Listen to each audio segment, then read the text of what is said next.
क्या आप जिंदगी जीत रहे हो या सिर्फ रिपीट कर रहे हो? जरा रुक कर सोचिए। आज से पिछले एक साल को याद कीजिए। क्या आपको लगता है कि आपकी जिंदगी वाकई में बदली है, या बस वही चीजें थोड़े अलग डेट्स के साथ रिपीट होती रही है?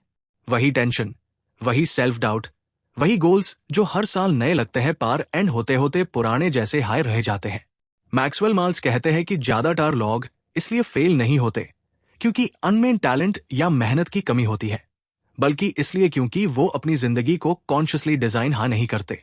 हम समझते हैं कि हम अपने डिसीजंस खुद लेते हैं, लेकिन असल में हमारे डिसीजंस एक ऑलरेडी सेट सिस्टम के थ्रू निकल कर आते हैं। ये सिस्टम होता है हमारा सबकॉन्शियस माइंड।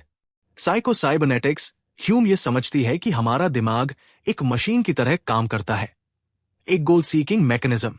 अगर इस मशीन को गलत टारगेट मिल जाए तो वो चाहे जितनी परफेक्ट हो, रिजल्ट गलत आई देगी। इस किताब का सबसे पावरफुल आइडिया यह है कि आप अपनी जिंदगी के इंजीनियर खुद हो, लेकिन ज्यादातर लोग बिना मैनुअल पढ़े हाई मशीन चला रहे होते हैं। जब तक आप अपने अंदर चल रहे प्रोग्रामिंग को समझते नहीं, तब तक आप सिर्फ आउटकम्स को ब्लेम करते रहोगे। Chapter 1, self image.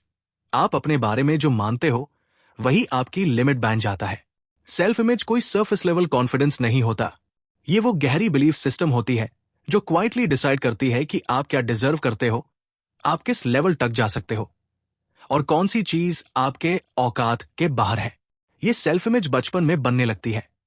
पेरेंट्स के वर्ड से, टीचर्स के रिमार्क से, सोसाइटी के कंपैरिजन से और अनफेलियर से जिन्हें हमने दिल से लगा लिया होता है। मैक्सवेल माल्स कहते हैं कि सेल्फ इमेज एक इंटरनल ब्लूप्रिंट होता है। जैसे घर का ब्लूप्रिंट डिसाइड करता है कि कमरे कहाँ होंगे, वैसे हाई सेल्फ इमेज डिसाइड करता है कि आपका बिहेवियर, कॉन्फिडेंस और एक्शंस किस रेंज में रहेंगे। अगर किसी इंसान का सेल्फ इमेज लो है तो वो चाहे जितना भी हार्ड वर्क कर ले, वो खुद हाई किसी ना किसी तरीके से अपनी ग्रोथ को रोक देगा।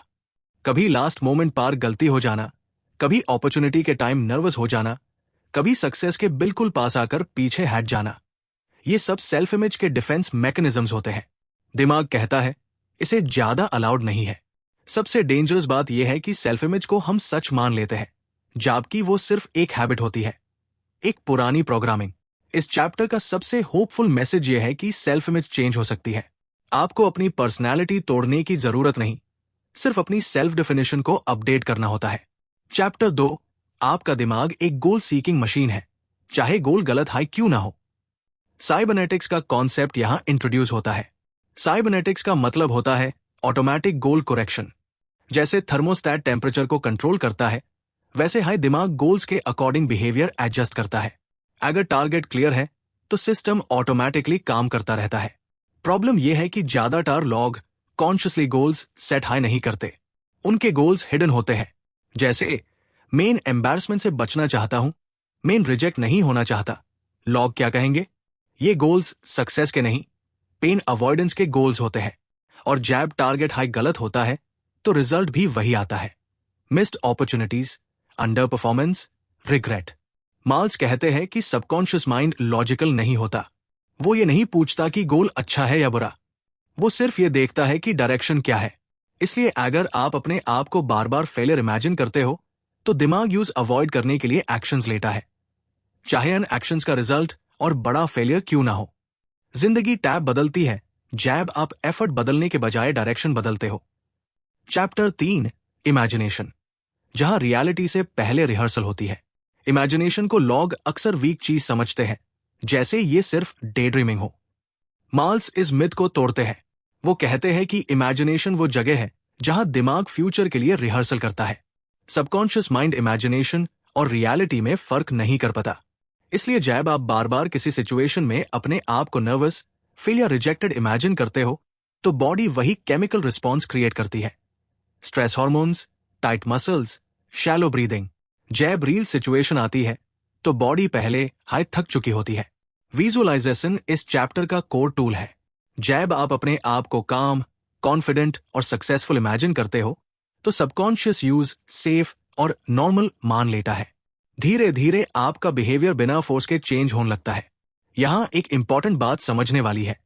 विजुअलाइजेशन का मतलब झूठ बोलना नहीं होता। इसका मतलब होता है दिमाग को नए पॉसिबिलिटी से इंट्रोड्यूस करना। चैप्टर 4, रिलैक्सेशन, जैब आप ज्यादा कोशिश करना छोड़ देते हो। बहुत लोग सोचते हैं कि टेंशन और प्रेशर हाई ग्रोथ का फ्यूल है। माल्स कहते हैं कि ये सिर्फ आधा सच है। ओवर टेंशन परफॉर्मेंस को इंप्रूव नहीं बल्कि डैमेज करती है।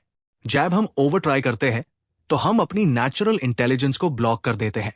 रिलैक्सेशन का मतलब लेजीनेस नहीं होता, इसका मतलब होता है इनर रेजिस्टेंस का खत्म होना। जब आप रिलैक्स्ड होते हो तो आप इमेजिनेशन को पॉजिटिव डायरेक्शन में यूज कर पाते हो।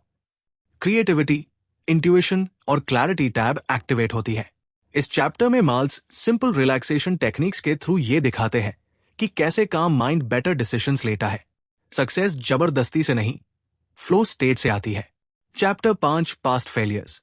जब तक आप खुद को माफ नहीं करते, आगे नहीं बढ़ पाओगे। इंसान अपनी सबसे बड़ी गलती टैप करता है जब वो अपनी फेलियर को अपनी आइडेंटिटी बना लेता है। मैं हमेशा गलत चूज करता हूं। ये एक सेंटेंस फ्यूचर के लिए पावरफुल इंस्ट्रक्शन बन जाता है। माल्स कहते हैं कि पास्ट एक रिकॉर्ड है, जेल नहीं। लेकिन हम उस रिकॉर्ड को बार बार प्ले करके अपने आप को वही इमोशंस फील करते रहते हैं। सेल्फ फॉरगिवनेस इस चैप्टर का सेंट्रल आइडिया है। जब आप खुद को जेन्युइनली माफ कर देते हो तो सबकॉन्शियस को सिग्नल मिलता है कि ओल्ड प्रोग्रामिंग डिलीट हो सकती है। माफी का मतलब भूल जाना नहीं होता, माफी का मतलब होता है इमोशनल चार्ज को रिलीज कर देना। Chapter 6 artificial success experience. Subconscious को प्रूफ चाहिए। सबकॉन्शियस लॉजिक नहीं मानता, वो एक्सपीरियंस मानता है। अगर उसने सक्सेस कभी फील नहीं की तो वो यूज डेंजरस समझ सकता है। इसलिए माल्स आर्टिफिशियल सक्सेस एक्सपीरियंस का कॉन्सेप्ट देते हैं। विजुअलाइजेशन, स्मॉल विन्स, अप्रिशिएशन और मेंटल रिहर्सल के थ्रू आप दिमाग को ये सिग्नल देते हो कि सक्सेस नॉर्मल है, सेफ है। धीरे धीरे फियर डिसोल्व होने लगता है और कॉन्फिडेंस नेचुरल बन जाता है। ये चैप्टर सिखाता है कि बिलीफ पहले बनता है, एक्शन बाद में। जब बिलीफ चेंज होता है तो एक्शन ऑटोमेटिक हो जाता है। Chapter 7 habits. जिंदगी का ऑटो पायलट सिस्टम जो आपको या तो ऊपर ले जाता है या वही रोक लेता है। अगर आप ध्यान से देखें तो आपकी जिंदगी का ज्यादा हिस्सा बिना सोचे होता है। सुबह उठना, फोन चेक करना, किसी बात पर गुस्सा हो जाना, किसी का मैसेज इग्नोर कर देना, ये सब डिसीजंस लगते नहीं, पर असल में ये हैबिट्स होते हैं। मैक्सवेल माल्स कहते हैं कि हम अपनी जिंदगी का लगभग 90% हिस्सा ऑटो पायलट पर जीते हैं।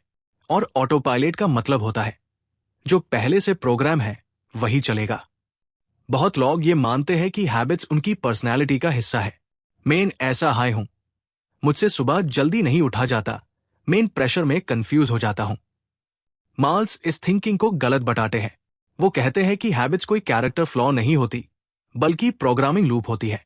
जैसे कंप्यूटर में एक कोड बार बार रिपीट होता है, वैसे हाई दिमाग में कुछ बिहेवियर्स ऑटोमेटिक हो जाते हैं। गलत हैबिट्स को तोड़ना मुश्किल इसलिए लगता है क्योंकि हम उनसे लड़ते हैं। हम गुस्सा करते हैं, खुद को ब्लेम करते हैं और फिर वही हैबिट रिपीट हो जाती है। माल्स कहते हैं कि हैबिट को डिस्ट्रॉय नहीं किया जाता, हैबिट को रिप्लेस किया जाता है। जब आप एक नई हैबिट को कॉन्शियसली और कामली रिपीट करते हो तो सबकॉन्शियस पुरानी हैबिट को धीरे धीरे ओवरराइड कर देता है। इस चैप्टर में एक बहुत इंपॉर्टेंट बात बताई गई है। सबकॉन्शियस प्रेशर को नहीं, रेपिटेशन को समझता है। अगर आप एक नया बिहेवियर बिना टेंशन के, बिना इमोशनल ड्रामा के रोज रिपीट करते हो तो दिमाग यूज नॉर्मल मान लेता है। धीरे धीरे जो पहले मुश्किल लगता था वही एफर्टलेस लगने लगता है। यहां 21-30 दिन का कॉन्सेप्ट भी समझाया गया है। माल्स कहते हैं कि किसी भी नई हैबिट को सबकॉन्शियस में सेट होने के लिए टाइम चाहिए होता है। इस दौरान गलती होना नॉर्मल है। गलती का मतलब ये नहीं कि आप फेल हो गए। गलती का मतलब सिर्फ इतना है कि प्रोग्राम अभी फुली इंस्टॉल नहीं हुआ। इस चैप्टर का कोर मैसेज ये है, आप अपनी हैबिट्स नहीं हो, आप सिर्फ अपनी हैबिट्स के प्रोग्राम हो। Chapter 8 emotions. रिएक्शन छोड़कर रिस्पॉन्स की पावर सीखो। ज्यादातर लोग अपनी इमोशन से डरते हैं। गुस्सा, गिल्ट, जेलसी, फियर। या तो वो इमोशंस को दबाने की कोशिश करते हैं या फिर उनके फ्लो में बच जाते हैं। मैक्सवेल माल्स कहते हैं कि दोनों हाई गलत है। इमोशंस को दबाना भी नुकसान है और इमोशंस के कंट्रोल में रहना भी। माल्स इमोशंस को सिग्नल्स के रूप में देखते हैं, पनिशमेंट के रूप में नहीं। जैसे कार में वार्निंग लाइट आती है, वैसे हाई इमोशंस ह्यूम बताते हैं कि कहीं कुछ इम्बैलेंस है। प्रॉब्लम टैब होती है जब हम हर सिग्नल को इमरजेंसी मान लेते हैं और बिना सोचे रिएक्ट कर देते हैं। रिएक्शन और रिस्पॉन्स में बहुत बड़ा डिफरेंस होता है। रिएक्शन ऑटोमेटिक होता है, बिना सोचे, बिना समझे। रिस्पॉन्स कॉन्शियस होता है, थोड़ा रुककर, सिचुएशन को समझकर। इस चैप्टर में इमोशनल मैच्योरिटी का मतलब यह बताया गया है कि आप इमोशंस को कंट्रोल नहीं करते, बल्कि उन्हें ऑब्जर्व करते हो। जब आप किसी इमोशन को ऑब्जर्व करते हो, हाँ, मुझे गुस्सा आ रहा है, टैब आप और इमोशन के बीच थोड़ा गैप बन जाता है। इसी गैप में आपकी पावर होती है। धीरे धीरे आप सीखते हो कि हर फीलिंग के साथ एक्ट करना जरूरी नहीं होता। मार्ल्स कहते हैं कि इमोशनल बैलेंस कोई गिफ्ट नहीं होता, बल्कि एक ट्रेनेबल स्किल होती है। जैसे जिम में मसल्स ट्रेन होती है, वैसे हाई कामनेस और क्लैरिटी भी प्रैक्टिस से आती है। जब आप रिपीटेडली रिएक्शंस के बजाय रिस्पॉन्सेस चूज करते हो, तो सबकॉन्शियस नया पैटर्न सीख लेता है। इस चैप्टर का डीप मैसेज ये है, इमोशंस आपके दुश्मन नहीं है, उनके कंट्रोल में रहना असली प्रॉब्लम है। Chapter 9, real success. जब आप अपनी कैपेबिलिटीज को दार के बिना यूज कर पाते हो। ज्यादातर लोग सक्सेस को पैसा, स्टेटस या रिकॉग्निशन से मेजर करते हैं, लेकिन मैक्सवेल मार्ल्स कहते हैं कि यह सक्सेस का आउटर लेयर है, कोर नहीं। रियल सक्सेस टैब होती है जब आप अपनी एबिलिटीज को फ्रीली एक्सप्रेस कर पाते हो, बिना इस डर के कि लोग क्या कहेंगे, बिना इस टेंशन के कि फेल हो गए तो क्या होगा। अगर कोई इंसान पैसा कमा रहा है पर हर दिन टेंशन में जी रहा है, तो मार्ल्स यूज सक्सेसफुल नहीं मानते। और अगर कोई इंसान सिंपल जिंदगी जी रहा है पर अपनी स्किल्स और क्रिएटिविटी को पूरी तरह यूज कर रहा है, तो वो ज्यादा सक्सेसफुल है। इस चैप्टर में बताया गया है कि खुशी सक्सेस का रिवॉर्ड नहीं होती, बल्कि सक्सेस का इंडिकेटर होती है। जब आप अपने सेल्फ इमेज के साथ अलाइन होते हो, टैब लाइफ में अननेसेसरी रेजिस्टेंस खत्म हो जाता है। आप चीजों को फोर्स नहीं करते, बल्कि नेचुरली अचीव करते हो। मार्ल्स यहां ये भी क्लियर करते हैं कि सक्सेस का मतलब परफेक्ट लाइफ नहीं होता। चैलेंजेस आते रहेंगे। डिफरेंस सिर्फ इतना होता है कि सक्सेसफुल इंसान चैलेंजेस को अपनी आइडेंटिटी से अलग रखते हैं। वो प्रॉब्लम को प्रॉब्लम मानते हैं, अपने आप को प्रॉब्लम नहीं बनते। इस चैप्टर का पावरफुल टेक अवे ये है, सक्सेस का मतलब जीतना नहीं, अपनी पूरी कैपेसिटी के साथ जीना है।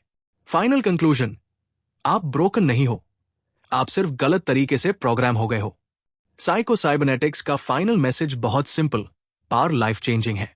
मैक्सवेल मार्ल्स कहते हैं कि ज्यादातर लोग अपनी जिंदगी इस बिलीफ के साथ जीते हैं कि अनमेन कुछ कमी है, कि शायद वो इनफ नहीं है, स्मार्ट नहीं है, लकी नहीं है।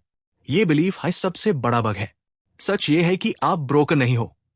आपके पास वही दिमाग है, वही इमेजिनेशन है, वही पोटेंशियल है जो किसी भी सक्सेसफुल इंसान के पास होता है।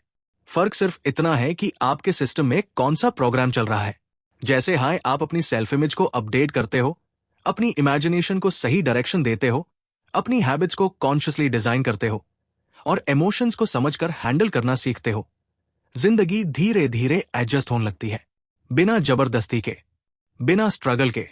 आपको खुद को चेंज करने की जरूरत नहीं, आपको सिर्फ खुद को रिप्रोग्राम करना है।